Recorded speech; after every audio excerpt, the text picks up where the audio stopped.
کہ ہماری جو مارچ ہے اب وہ شروع ہوگی منگل سے. وہی وزیر آباد جدھر مجھے یہ گولیاں لگی تھیں اور ہمارے 11 اور لوگوں کو گولیاں لگی تھیں اور جدھر معظم شہید ہوا تھا, ادھر سے ہماری مارچ شروع ہوگی. میں ہر روز مارچ سے خطاب کروں گا یہاں سے, اور ہماری مارچ اگلے 10 سے 14 دن تک, اس کے بیچ میں سپیڈ کے اوپر ڈیپینڈ کرتا ہے, یہ پہنچے گی پنڈی. سارے پاکستان سے وہ لوگ اسی ٹائم پہ نکلیں گے کہ ایک ٹائم پہ جب یہ پلان کریں گے 10 اور 14 دن کے بیچ میں پنڈی پہنچنا.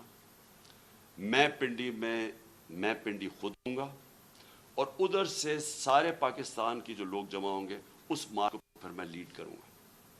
اور میں یہ اپنی ساری قوم کو آج کہنا چاہتا ہوں کہ آپ ساروں نے ایک چیز سمجھ لینی ہے کہ اگر ہم یہ خوف کے اندر آ کے, اور ہم نے یہ جو میں بار بار کہتا ہوں کہ لا الہ الا اللہ, کوئی نہیں ہے خدا سوائے اللہ کے, یہ ہمیں آزاد کرتا ہے, یہ ہمارا کلمہ ہمیں آزاد کرتا ہے.